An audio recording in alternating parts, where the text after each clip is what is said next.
Yeah, definitely. So, I'll give a sort of medium version of it because, but I was originally from Vietnam.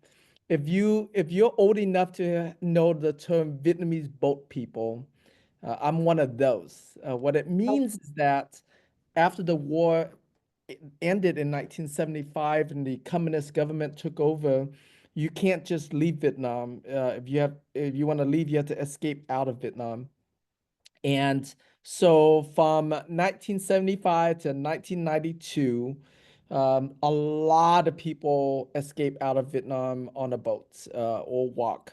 But most people escape out on a boat. And so my whole family had tried to escape out of Vietnam a number of times and wasn't successful. When my older brother turned 18, and back then when a boy turns 18, there's an automatic draft into the communist military. And so a lot of boys would either A, escape out of Vietnam, or B, like cut off their index finger so they can't pull the trigger. Yep. Whoa. Yeah. And so when my brother turned 18, my parents wanted for him to try to escape out again.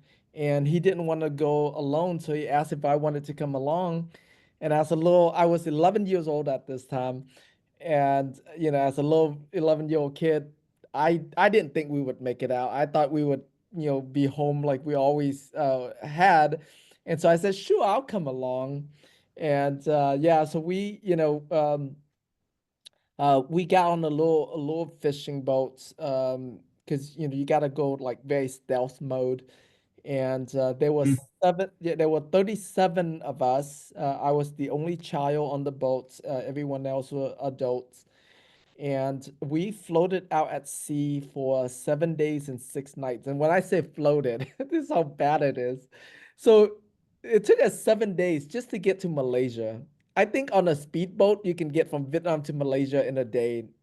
Like, um, like me and the woman, we were laying underneath the dock of the boat. And my brother and the other man was sitting by the engine, and it had a little leak, so they were like constantly taking turns scooping out water. Uh, Wow. yeah, and yeah, and then on the fourth day, our boat got hijacked by 5 pirate boats. These are not like Pirates of the Caribbeans. These are like Easy, Tim. yeah, so these are Thai fishermen who would, rob you, rape the woman, throw the man off the boat. So yeah, like once we got over to refugee camp, we heard all kinds of horror stories. But lucky for us, we got lucky. They took whatever valuables that they could, and then they left us on our way after that. They didn't rape anybody, they Wow. didn't kill anybody. So yeah, so we got rescued by a Malaysian boat and took us to the Malaysian refugee camp. And yeah, so from there, my brother and I applied to get into the U.S. We came here to the U.S. a year later, here to Houston, Texas. And so yeah, we stayed in Section 8 housing. Like it's funny because when we go look at some of these older multifamily apartment complexes, they look just like the ones that I stayed back stayed in back then. Yeah, these Class C's, that were like built in the 70s and 80s. And yeah, so anyway, so we grew up in this little two-bedroom apartments. At any given time, there were like 8 to 12 other young guys living there. Most of them were just kids, runaway kids, needed a place to live. And yeah, so we did whatever we could to survive, and we did a lot of stupid stuff, a lot of stupid illegal stuff as well. And yeah, luckily, I was able to get out of that environment. Was able to, finish high school. During college, I got recruited by an IT firm up in Dallas. So I dropped out of college, went to work at the IT firm for a couple of years, and this was during the dot-com days. And you guys all know what happened to the dot com, right? The dot bust came That's right. right after Exactly. that. Yeah. So 2002, the company went belly up. They laid everyone off. And so I was, I thought I had achieved my American dream. And here I am, having to start from square one all over again. So I looked into like what I want to do next. And back then, IT jobs were very hard to find. And I would go to Barnes and Noble and read as much books as I can. One of the two of the very first books that I picked up, one was Robert Kiyosaki's Rich Dad Poor Dad, and then the other one was Robert Allen's No Money Down, because I didn't have any money down. I wanted to learn how to buy houses with no money down. Yeah, and from there I joined Robert Allen's he had a program. It was only $3,000. Basically, it comes with a few 3-day seminars plus some phone group coaching kind of structure. And they did that as a part of their book launch called The 1 Minute Millionaire, with Robert Allen and Jack Canfield. So my name is actually in the back of that book. uh, as being part of that program. They call it the Millionaire Eagles, teaching all of us how to be real estate millionaires. And so fast forward, so that's 2002. Okay. So I've been in the single family home space for 20 years, and I got over here to the syndication space in 2.5 years ago, so in 2022. Funny story, if you guys know, probably a lot of you know Brad Sumrock.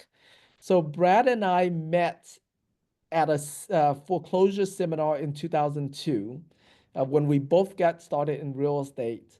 And after that seminar, he's like, "Oh, I don't want to do single family." So he went into multifamily. I stayed in single family. And yeah, Wow. the rest, they said, like, was history. I sure wish I had gone into multifamily back Yeah.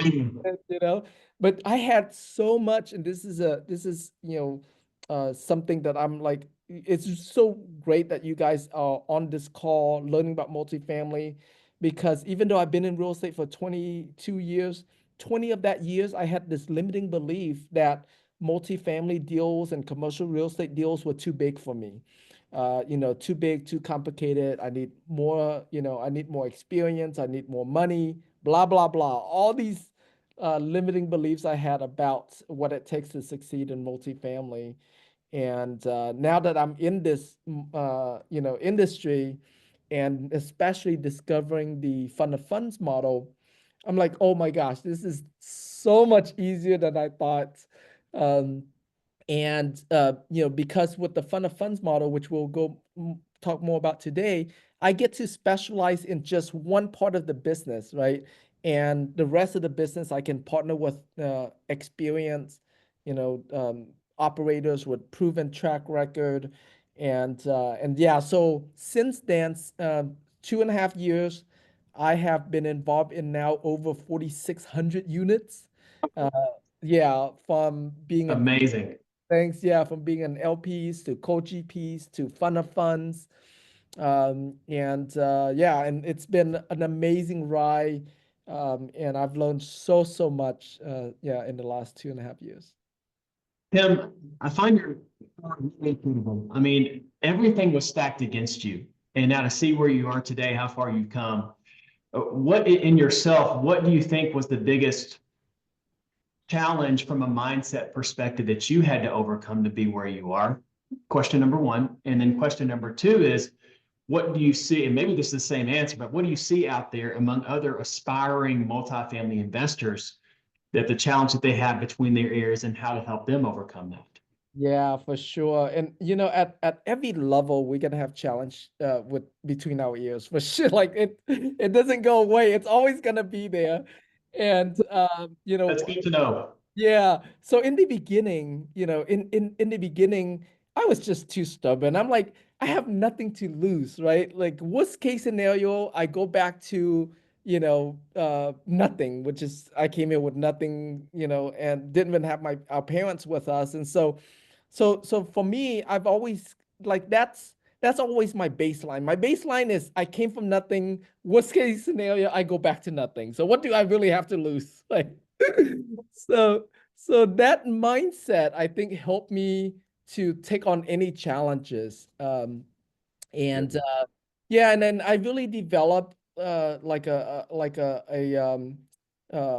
a strong muscle for risk. I developed a strong muscle, like being a business owner. I have I have gotten so much personal growth, everything from emotional, maturity to like just the way I can handle stress and the way I'm willing to take on risk and and like as the more I grow, the more that like that muscle to be able to take on more grew with me. Uh, Hmm. and yeah, so I never really think about quitting. It's like, I've always just thought, yeah, so it's a challenge. I'll take it on. It like, yes, it's tough, and yes, it can be like it can suck a lot sometimes, but I just never gave myself the option to quit because Yeah. I'm one of those people that I think I was just not like when I was working in IT, I was just not fulfilled at all. Like the entire time I was there, I just wanted to get out and start my own business.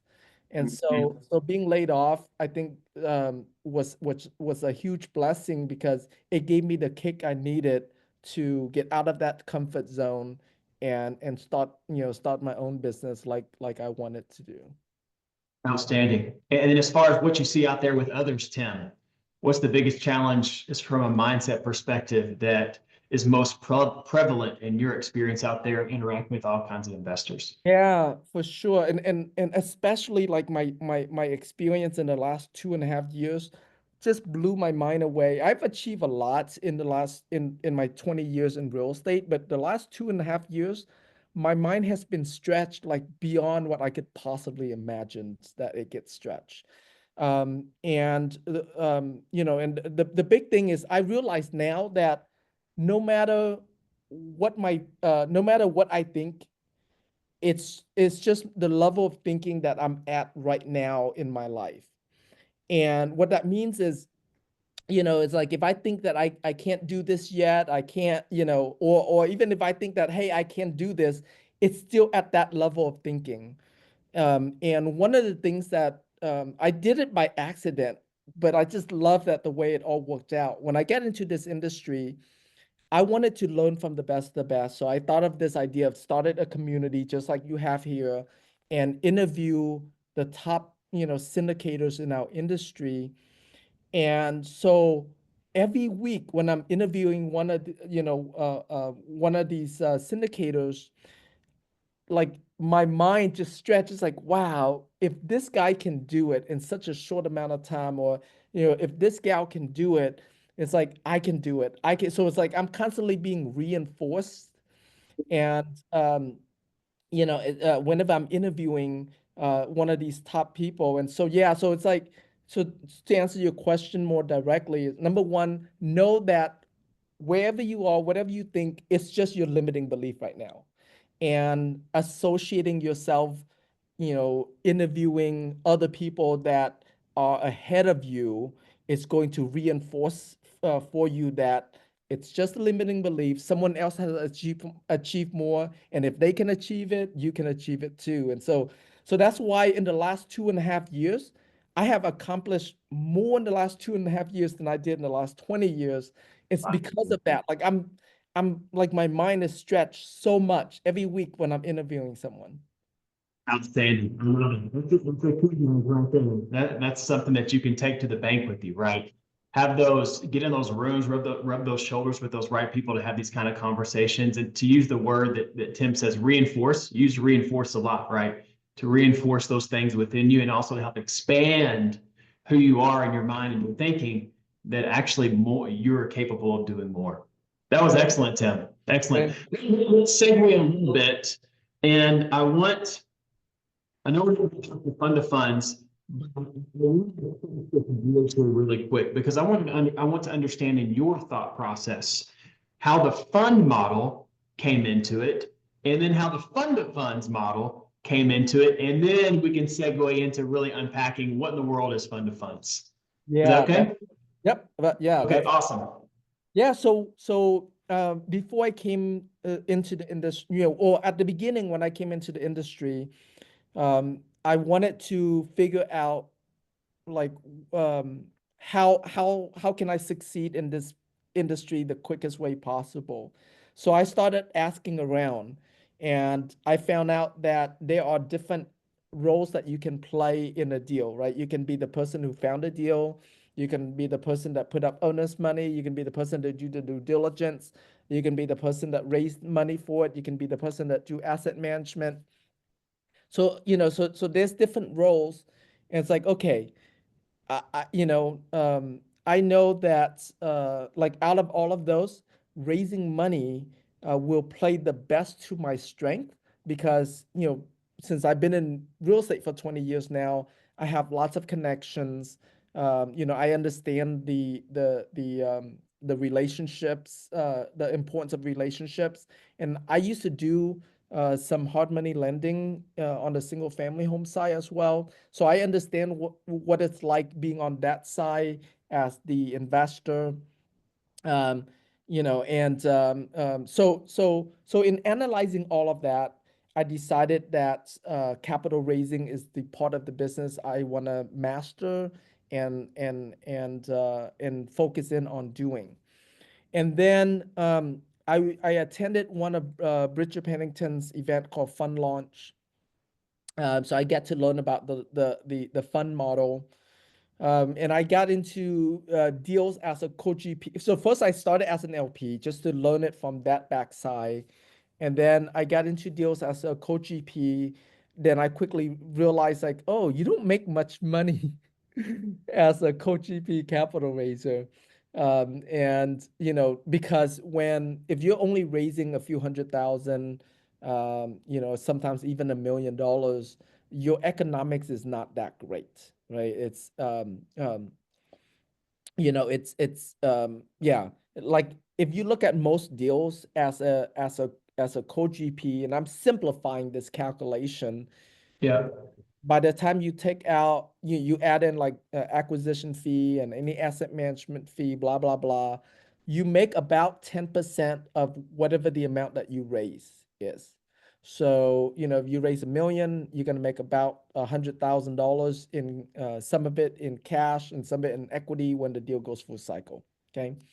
Um, and so in doing that, I was like, this if I'm working by myself and doing co-GP, I don't have much leverage. Uh, what if I team up with a few people? So imagine, if let's say if there are four of us and each of us can raise 500,000 together as a group, as the four of us, we can now raise $2 million on that deal. And, Mm-hmm. and the economics that we're able to get negotiating when we're gonna bring in $2 million versus if we can only bring in $500,000, it's greatly different, right? Yeah. And so so we each still raising that exact same 500,000, right? And just to simplify, let's say if I only raise 500,000, I make 10% of that deal. However, because I'm teaming up with three other people and we each raise 500,000, now we have 2 million we're negotiating based on the low end, we'll get 15% of what we raise instead of 10% of what we raise. So Mm-hmm. so without raising any more money than the 500,000, I just, increase my profit margin by 50%. Um, Yeah. just because I'm working with, a few other people. So number one, I quickly learned that I can have that kind of leverage. And then where the fund came in was, it's like I realized that as a co-GP, you don't have the ability to create a spread between what the deal pays out to the investor and what you can make on top of that. So as a co-GP, if I raise money for that deal, and let's say the deal pays the investor a 70-30 split, let's use simple Mhm. like that. Then whatever LPs that I bring in, they're gonna get a 70-30 split, and I don't have any override on that, right? Like there's no, I don't have a way that I can mark up the uh, because the investors are invest directly into the deal. Now with the fund model, let's say the deal pays to the LP a 70-30 split, but the deal will pay to the fund a 90-10 split because the fund is bringing in 2 million instead of $50,000. Yep. Now I have that 20% spread between 90-10 and 70-30. And so I'm able to control, how much what my profit margin is through that spread. Hmm. So now, instead of making 10% or 15%, we often make 20% for every dollar that we raise, uh, through the spread, through, making a fund due diligence fee, fund admin fees, and things like that. And Yep. and all that while our LPs, they don't lose, like they're not having to pay, us money because since we negotiate extra, our LP makes the same amount as if they invested directly into the deal. So they really have nothing to lose. And for us as fund managers, we have a lot more to gain. Yep. Makes sense. Makes sense. Well, Tim, what do you say did you have some slides that you wanted to share or anything like Yeah, that? just to kind of give you guys a visual. Yeah, let me share. I'm gonna send you a request to share my screen. Yep. So I just gave you hosting privileges, Tim. Oh, okay, thank you. Yep. Okay. Oh, good. Really Yeah, good. so first yeah, I know we have what, about 20 minutes, correct? How much time do Yeah, we have? 24 minutes, Tim. Yep. Is Yeah. that enough time to go through the slides? I'm not going to go through all the slides. I'm just going to go through the ones that just to help you guys uh, grasp what I mean, what I've been talking about. But so there are different types of funds.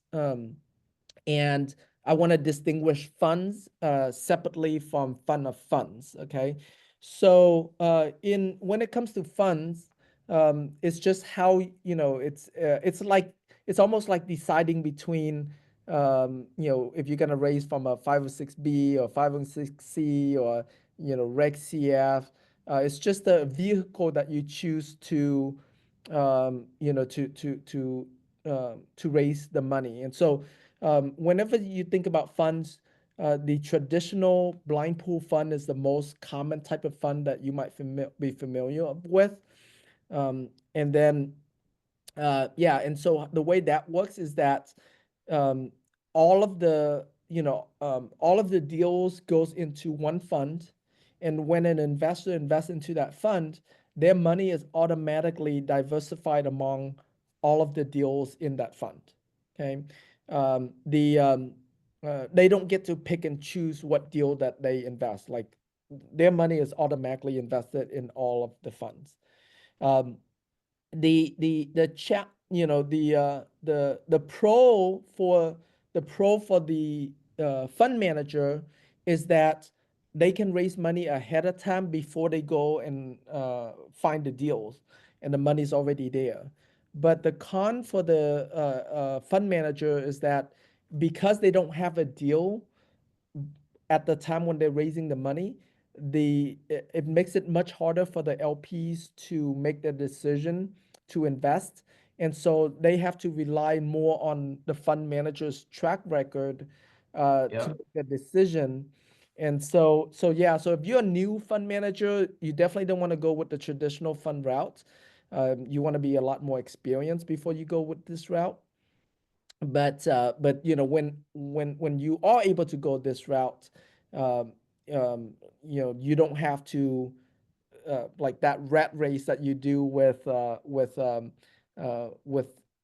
raising for one deal at a time. Like every time you find a deal, you Mhm. have to go raise money. But Yeah. yeah, so that's a traditional fund.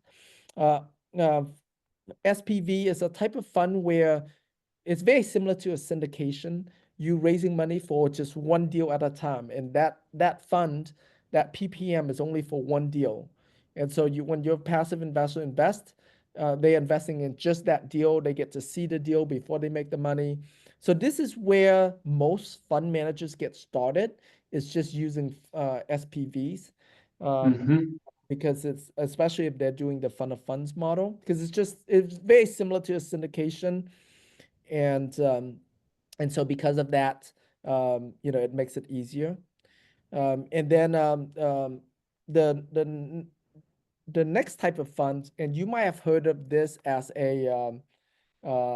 like a customizable fund or a flex fund, a series fund, and I'll explain the difference between a series fund versus a customizable fund in just a little bit here. Um, but in a series fund, in a customizable funds, the way that works is that there's only one PPM that sits here. So let me go back here a little bit. So there's one PPM up here for all of the assets. Okay, that's a traditional fund. Here, it's one PPM per asset. Okay, Okay. here it's also one PPM for all of the assets. However, the investors get to pick and choose which asset they invest in. So they don't have to invest in all of the assets. Now, they do lose their ability to diversify because here, 100,000, let's say there's 10 deals in this fund. Your 100,000 investment can be diversified into all 10 deals versus Mm. here, your $100,000 investment goes into only one deal, right? Um, and so here, your $100,000 investor also goes into only one deal. Um, but yeah, but you like so this vehicle it's more for the fund managers to keep their costs down, which means that the LPs also get to benefit from having less costs because they're essentially, that can affect their returns. And so here the reason why fund managers use this model is number one, um, compared to having to do many PPMs like an SPV, it costs less money since it's only one PPM. But the fund managers still get the benefits of allowing their LPs to choose to invest into a specific asset, and so this type of fund is just as easy to raise money for as a syndication, as an SPV. It's not, and so yeah, so it's like there's that give and take, right? You lose the diversification from an LP perspective, but you gain the control because you get to pick and choose which asset you invest in as an LP. And then as a fund Hmm. manager, you yeah, you lose the ability to raise money first before you go source the deals. However, you gain the ability to raise money more easily because your investors can see the deal before they invest their money. Okay. Hmm. Yeah. So the difference between a series fund versus a customizable fund is in the legal structure of how it works. So in a customizable fund, or sometimes called a flex fund, there's only not only there's only one PPM up here, but there's also only one LLC up here. And each deal, each asset is a class of share within that LLC. Mm. Okay. Versus, versus a series fund is the you have the parent LLC up here, and then each asset has its own LLC. Okay. And so the benefit of a series fund, it costs a little bit more because every asset you have to set up an LLC, so it costs just a little bit more, but it gives you more protection. If let's say this investor is unhappy with their investment, they try to sue, then only this LLC is affected. The rest of Yeah. them are not affected, right? Because they can only sue the LLC that they belong in. They can't go and sue the other LLCs. But Mhm. in a customizable fund, because there's only one LLC up here, this investors, when they sue to that LLC, and all of these assets will get affected by that. Okay. And I'm assuming maybe for the operator, the fund manager, is it a real cost consideration between which fund structure they want to do? Because one's just one LLC and the other is multiple LLCs.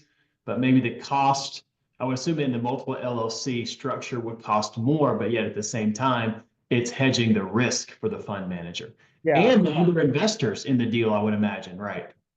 right, correct. Yeah. So, I mean, it's one of those things where, people sometimes, and also, and it's not completely at the fault of the fund manager. It's just that um, the customizable funds became popular in the last couple of years because they try to draw people in from the perspective of saving money on cost.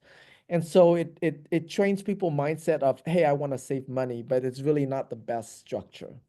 Mhm. So a lot of uh, a, a, most attorneys, most SEC attorneys do not support customizable funds. There's Okay. only some that do, but all SEC attorneys will support the series fund. All right. Yeah. So it's so hopefully that in the next couple of years here, people um, understand more the risk of customizable funds.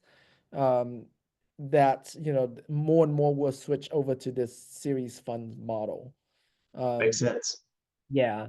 And another way to also to classify um, the like the difference is uh, customizable funds, flex funds, they fall into this category that they call it a share class fund. Um, because it's based on the type of shares that each asset that you're investing in when you're investing in assets instead of investing in the LLC itself. Now, it does a series fund, um, if you want the most protection, then this SPV actually gives you the most protection. Why? Okay. Because every deal is completely independent, and it has its Mhm. not only does it has its own LLC, but it has its own PPM, right? And um, so so uh, so it has two levels of protection. And so if you want the most protection, then the SPV is the way to go. But it is the most costly because you're setting up a new PPM on every raise. And so a series fund is a good middle ground kind of yeah, middle ground between an SPV and a customizable fund. So it's like it doesn't give you as much protection as an SPV, but it does give you more protection than a customizable fund because at least you have the protection of the LLC. You just don't have the protection of the PPM. Okay. Okay. Makes sense. Okay, so I'm gonna fast forward a little bit. So, what is a fund of funds? So, a fund of funds is not a fund. So, make sure that that's clear, right? We talked about traditional fund. We talk about SPVs funds. We talk about series fund, customizable funds. Um, what each one of those funds can utilize fund of funds as their business model. So fund of funds is a business model of what you do with the money in your fund. Good. Okay. A lot of people mistaken and they think fund of funds is a fund. It's not. Okay. Hmm. So and then also, so fund of funds as a business, um, even though the term is fund of funds, you can also fund into a syndication as well. So it doesn't, you don't have to only invest in funds. You can also invest in syndications. Yeah, so you raise money for your funds, and then your fund invests into the deal as an LP. Usually that invests into other people's deals. Now, if you're raising money for your fund and your fund invests into your own deal as a co-GP, then that's no longer a fund of funds. That's just a normal fund, like a normal business model. Okay. So for it to be a fund of fund business model, you have to be investing into someone else's deal, and your fund is only in that deal as an LP, not as a GP. Okay. I'm not going to go through all the regulations, but you guys already understand 506B, 506C. It works exactly the same way in syndications as it is in funds. Okay. Um, People do utilize Reg CF and Reg A more on the fund side as well, but we're not going to go too much into that. Reg CF is crowdfunding, so like a lot of people who raise money for to launch their startup or to build a widget, like Kickstarter as an example, that's a Reg CF type of offering. Reg CF limits you to a maximum of $5 million a year that you can raise. Yeah, and then Reg A is like a publicly traded company. It costs a whole lot more to set up a Reg A. There's a lot more scrutiny. But both Reg CF and Reg A allows you to uh, uh, to take on non-accredited investors' money and still be able to advertise them. Okay. Remember, like 506B, you can take on non-accredited investment money, but you can't advertise. 506C, you cannot take on non-accredited investors, but you can advertise. So this Reg CF and Reg A allows you to take on non-accredited investors and still be able to advertise. So that's a quick summary of that. All right. Let me uh, uh, yeah, so basically, let me give you some kind of like the profit margin. So as you know, if you calculate your co-GP deals, you're gonna find out 10% is roughly about your profit margin. Okay, you make some of that Hmm. in acquisition fee, some of that in equity. Okay, and that's Yeah. 20 million. So in a fund of funds model, because you're able to have more control over that spread between a 90-10 and a 70-30 split, raising that same $1 million at a 15% profit margin, you can make about $20,000 in acquisition fee, but your equity on the back end is a lot higher. And then at the 20% profit margin, same thing. The front end, the acquisition fee stays about the same regardless which type of structure, but the back end is where the bulk of your profit is, Hmm. of that spread between 90-10 and a 70-30. Okay. Let me, so so yeah, I think so yeah, so that's an example as a co-GP. And then, yeah, uh, like this is an example. If your deal gets like if your funds get an 80-20, and then you pay out, um, uh, uh, you pay out what is equivalent to a 70-30 if they invest directly into the deal.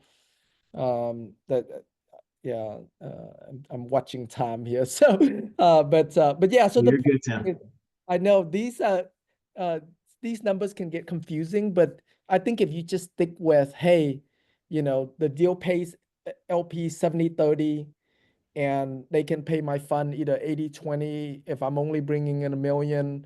But if I can bring in 2 million by collaborating with others, I get a 90/10. Then that spread between 70 and 90, that delta is where you increase your profit margin. Okay. And essentially the principle that's operating there, Tim, is, hey, you've brought in one chunk, brought more money to the table to help get the deal across the finish line. And because of that, the operator is rewarding the fund manager for that. And then Right. so they're able to take their little slice off the top. And that still allows the investors that they would get the same returns if they directly invested in the deal, because they have more favorable economics because they brought a large chunk of capital to the table. Exactly. Exactly. Yep. Yeah. So if you look at here, let's using let me use this. Yeah. So let's say right here, okay, the LP invests 100,000. Um, when this, let's say the deal made $1 million in profit, after it goes full cycle, the LP will make 700,000, right? 70% of 1 million, and you as the capital raiser will make 90,000. Okay. Now, because of the 90/10 split, so now your fund, which is an LP, your fund makes 90%. So your fund made 900,000, and then you split that with your LPs in the fund. Your LP makes 720,000, which is higher than what they could make investing, out without your fund. And then you as a fund manager, um, let's assuming your fund pays do an 80/20 split with your LPs, that 20% of that 90% here makes you 180,000, which is higher than what you can make, double what you could make as a co-GP. See? Yep, very good. I know it's 9 p.m. Eastern and we're talking about numbers.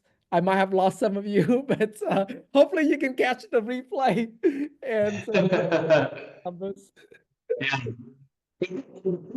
Simple. The principle is operating, right, Tim? You bring more money to the table, you get better economics, you can take your slice off the top as the fund manager, and your other passive investors still get the same returns or maybe even better than if they invested directly in the deal.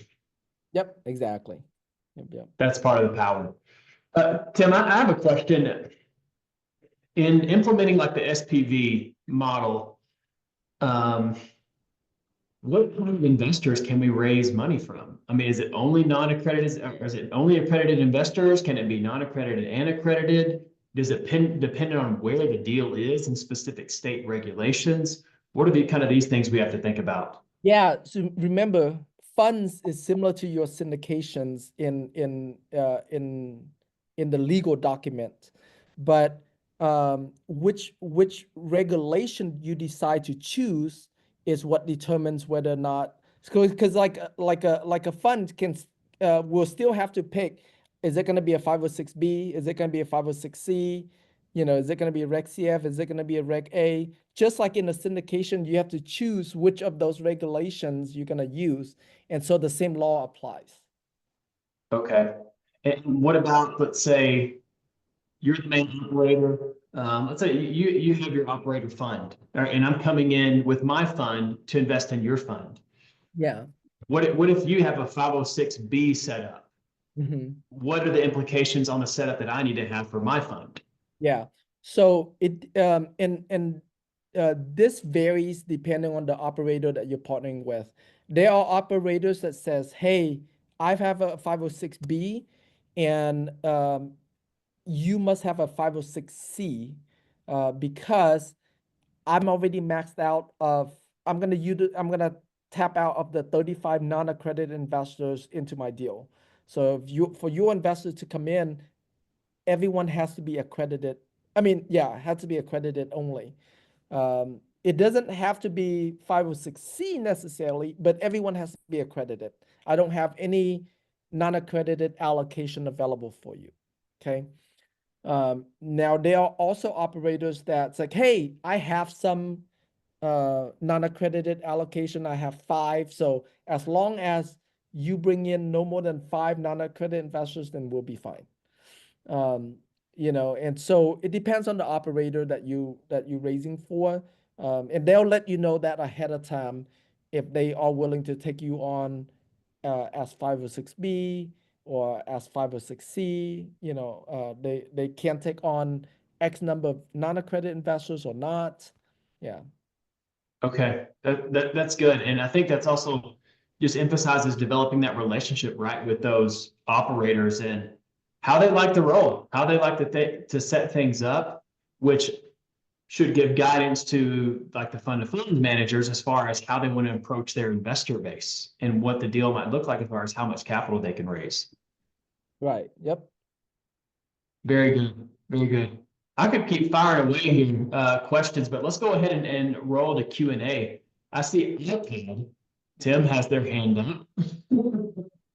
Let's get you unmuted here. Let's see. iPad, you need to change your name so we can know who you are. That's right. That's right. For some reason. I got it. Hi, sorry guys. This is Adelia. How are you? I have a question. I guess when you're coming in as a fund, the people don't, your investors don't get actual shares in the ownership of the property LLC, right? They get like stock in your fund, basically, which in relationship owns X shares of whatever. So how do you kind of address that with investors? And also, why does it actually affect the 506B or C allocations with the operator? Yeah. So, okay. So in terms of equity, everything boils down to what percentage of equity do you have in the deal based on your invested amount. So because whether they invest directly into the deal, they're not they don't get they're not getting equity of the deal. They're still getting equity of the LLC, right? Because they're buying a share in the LLC of that deal, which owns the deal. And so if you think, so it's still removed. It's not like it's not like they have direct title of the deal, right? So I'll give you an example. Let me give you an example, right? So if this phone was the house, I mean the asset, the property, right? Uh, if if you have title to this phone, then yes, you are part owner in this. But if my LLC owns this and you have a share in my LLC, you don't actually have title to this. You just have a share in my LLC who owns this phone, right? And so now you have a fund. Yeah. Yeah, let's assume this is the LLC that owns the deal, and now you have a fund wrapped around that. Um, so so so so this fund has an ownership in this LLC. This LLC has an ownership in this deal.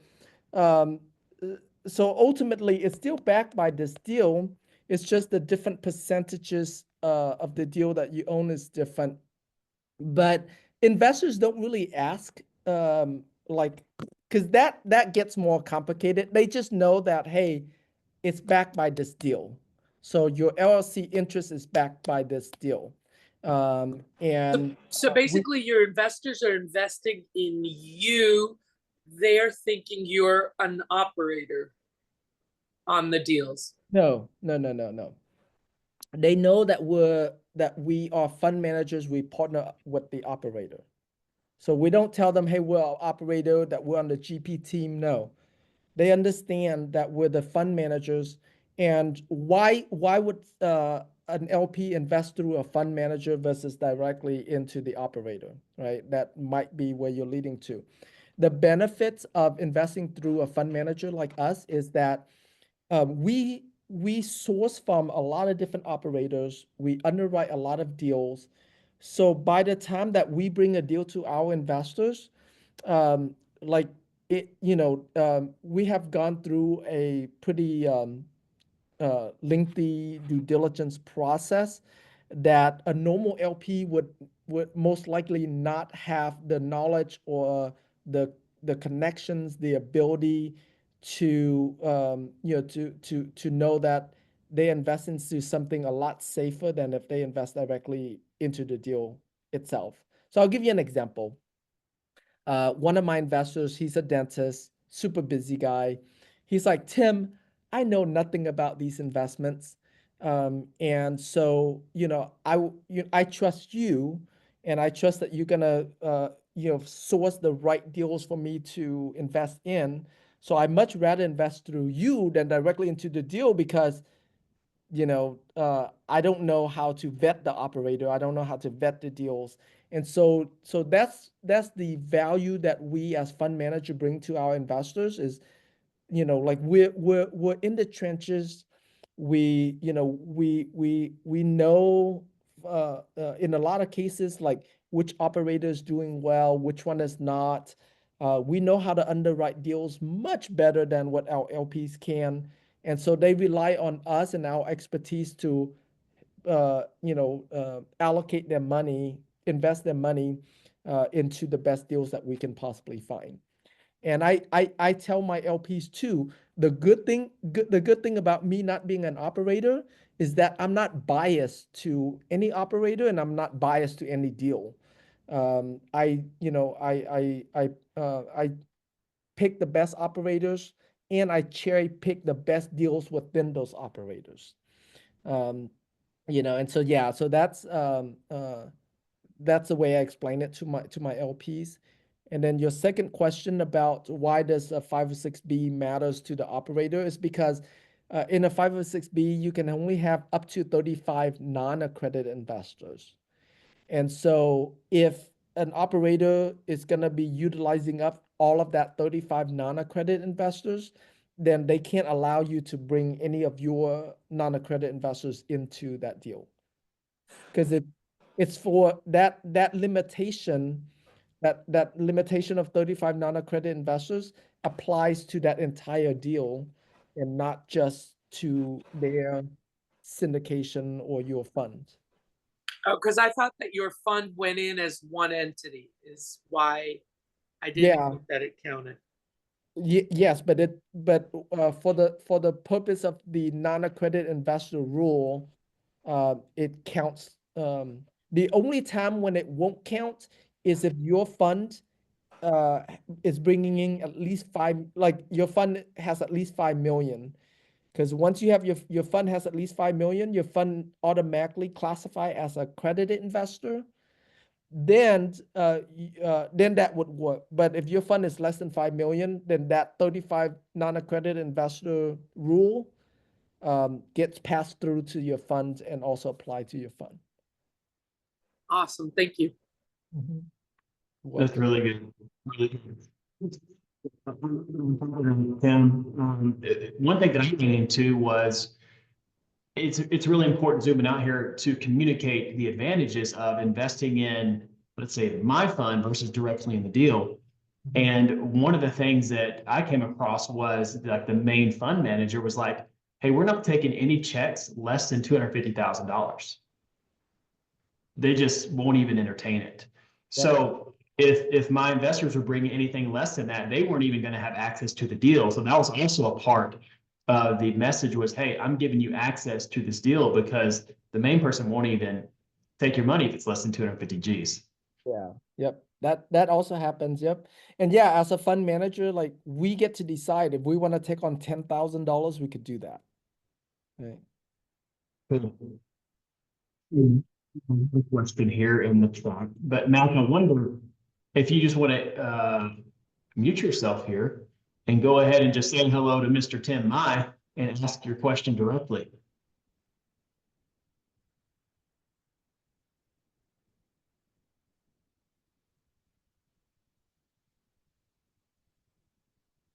See, you're muted.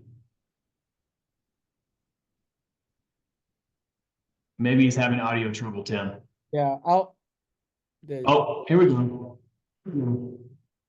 We can hear you. I can hear you, Mac. Can't hear you. Did you see the question in the chat there, Tim?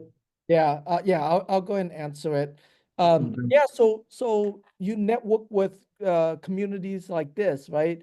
So yeah, so you find out, hey, who here has a deal that you're looking for help either as a co-GP or as a fund of funds, um, to come into your deal.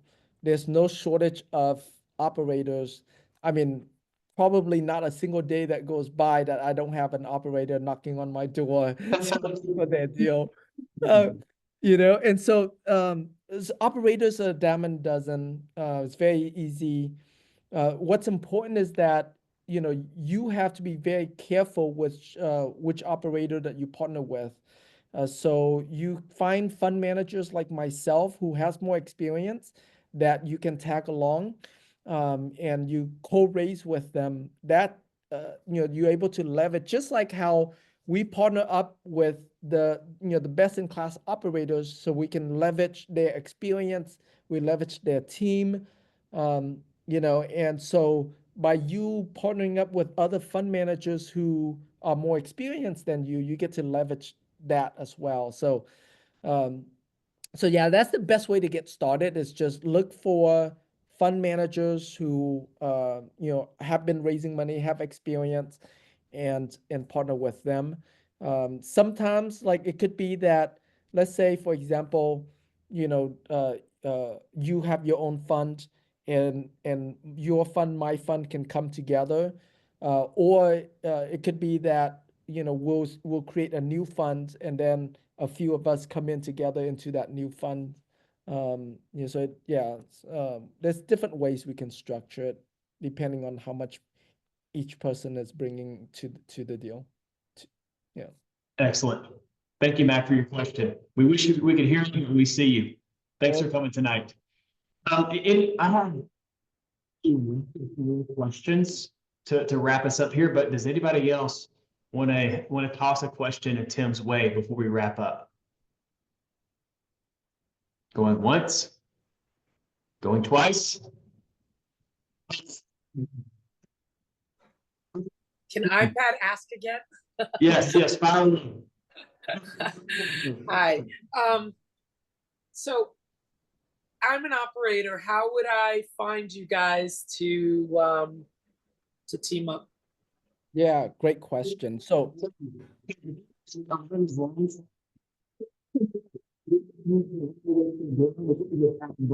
onto your response as well, so people can keep up with you what you have going on. Trevor, your microphone messed up for a bit. Can you repeat what you said?